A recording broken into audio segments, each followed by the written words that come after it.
Are you interested in crocheting your own amigurumi plushies but have no idea where to start? Well, this video is for you.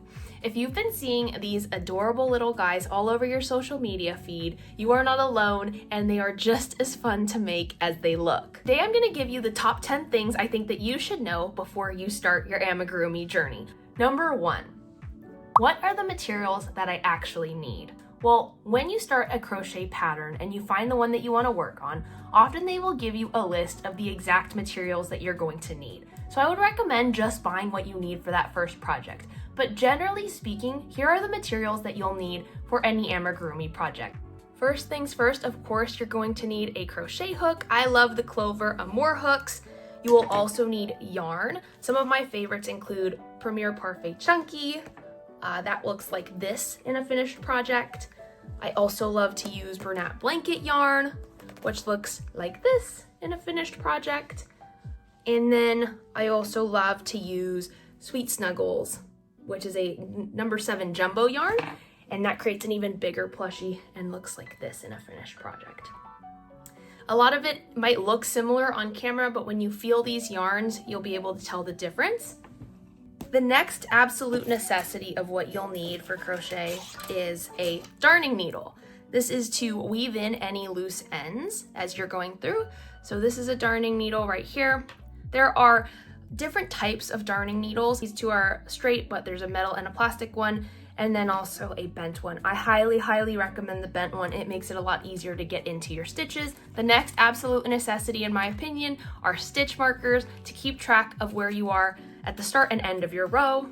Safety eyes, if you don't want to embroider your eyes, and we'll talk a little bit more about eyes in another tip.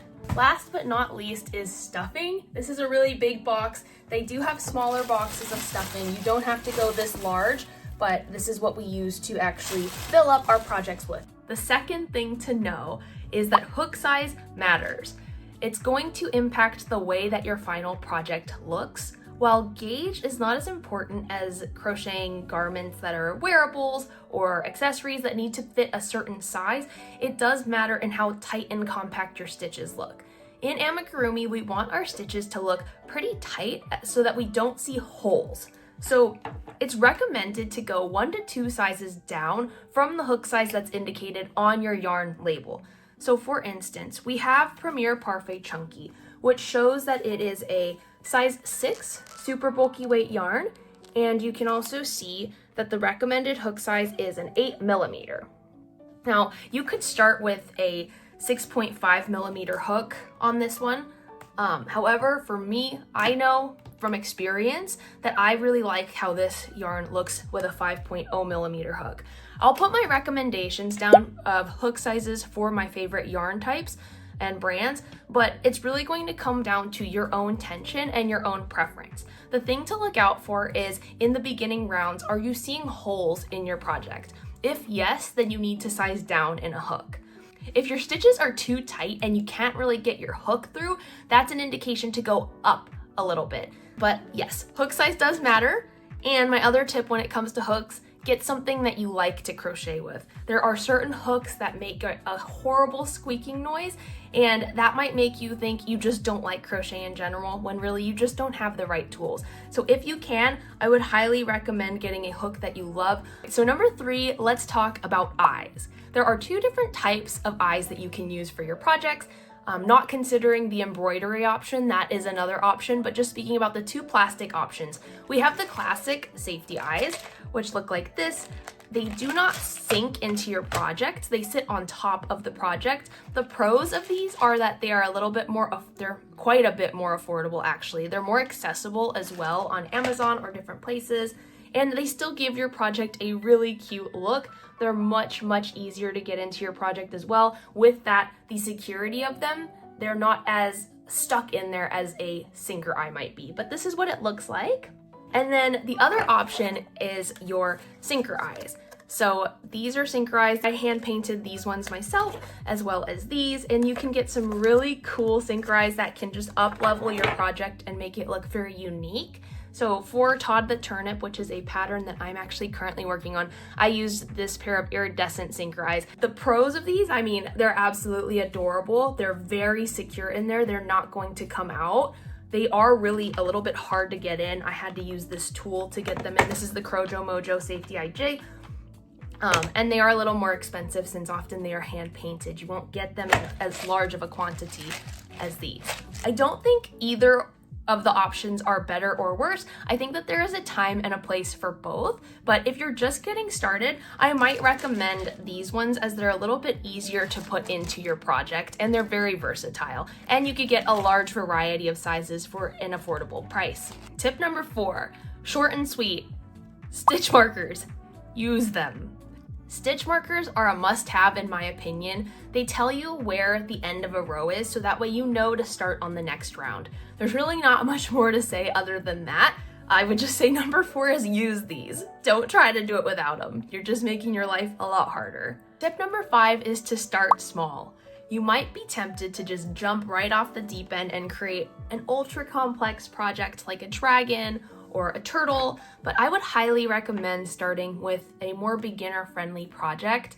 Low-sew or no-sew amigurumis are a great place to start in your crochet journey. Some of the reasons that I think that this is the best way to do it is you get a good grasp of the fundamentals, you get to build some of that confidence, and you get to learn the basics, but then also you get that quick win of having something tangible and making it with your hands and seeing how that feels to ensure that you actually enjoy the hobby. So the first pattern that I would recommend if you're just starting out is the Penguin Crochet pattern, and it's a no-sew pattern. It's free on Ribbler by the creator Crochet Cupboard, and it is just so cute. The second one is the Mabel pattern by Oak and Marlowe. That was my first amigurumi pattern, and while it is a written pattern, it's a great place to start. It gets you used to reading the written patterns, and it is paid, but I think it's well worth the money. Last but not least would be my boba pattern. I'll put a picture right here. I think that the mini version especially is a great beginner pattern. There is a paid version on my shop as well, but I'm going to be making a free tutorial on the mini size here shortly, so stay tuned for that. Tip number 6 is leverage the video tutorials that are free on YouTube when you're first starting out. YouTube videos or video tutorials in general are such a great resource and an amazing way to learn step by step and to see each stitch in action versus trying to jump in and read your own pattern. On the flip side of that though, do not be afraid of patterns once you do start actually getting the hang of the videos. For a long time when I first started learning how to create garments, I was really afraid of written patterns and I was very resistant to learning about how to read them, but it will pay dividends once you actually start to do it, and it will just open up a world of possibilities. So video patterns to start, but don't be afraid to start dabbling in those written patterns once you start to feel a little more confident. Okay, I don't think you're gonna like me for this one, but number 7 is when you're starting out, count the number of stitches at the end of each round. Eventually you might not have to, but when you're first starting out, this prevents a lot of frustration and wasted energy. You will not have to frog your project as much. In crochet, frogging is what we call having to rip out stitches and go back to the point where you find the mistake. So I would just say count those stitches. And another small tip, it's okay to fudge sometimes. That's my perspective. Not everybody says that, but I am a fudger. If I find that I'm short a single crochet increase somewhere, I will add it in as long as I know that it's not going to completely throw my project off. Number 8, another not very fun one, and one that I need to be a lot better about myself, even though I've been on my crochet journey for a little while, is taking breaks. Listen to your body. When we're crocheting with such a thick yarn, you will notice if you go for too long that you can start to feel a little bit of pain in your forearms, in your wrists. Listen to that. Take breaks. Don't crochet for 10 to 12 hours a day. Even crocheting for a few hours at a time, which I'm so guilty of, can cause repetitive stress injuries. And you hear about a lot of people in the crochet community who have been crocheting for a long time get tendonitis and other conditions that we just don't want. So absolutely listen to your body, take breaks, take it seriously, because we want to be able to crochet for a long time. Another tip that I have here is that if you absolutely love the yarn hobby and you don't feel like you can stay away, like myself, I would recommend crocheting or knitting with a thinner weight yarn. Mixing up your projects helps to break up that repetitive movement and it becomes less strain on your arms. I learned that in a ergonomic book that I read about knitting or watched a video about. So I highly recommend switching it up from time to time. Don't just be working in Bernat blanket or Sweet Snuggles jumbo yarn for hours and days upon ends. Throw in maybe a cup warmer or a beanie and a weight 4 yarn, or even a fingering weight yarn if you're feeling crazy. So that's another tip that I have that might be a little bit more of a workaround. Also, the chair that you're sitting in is extremely important. Get an ergonomic chair if you can, or at least make sure that you're sitting in a way that is conducive to good posture. You're not just crunched over watching Netflix.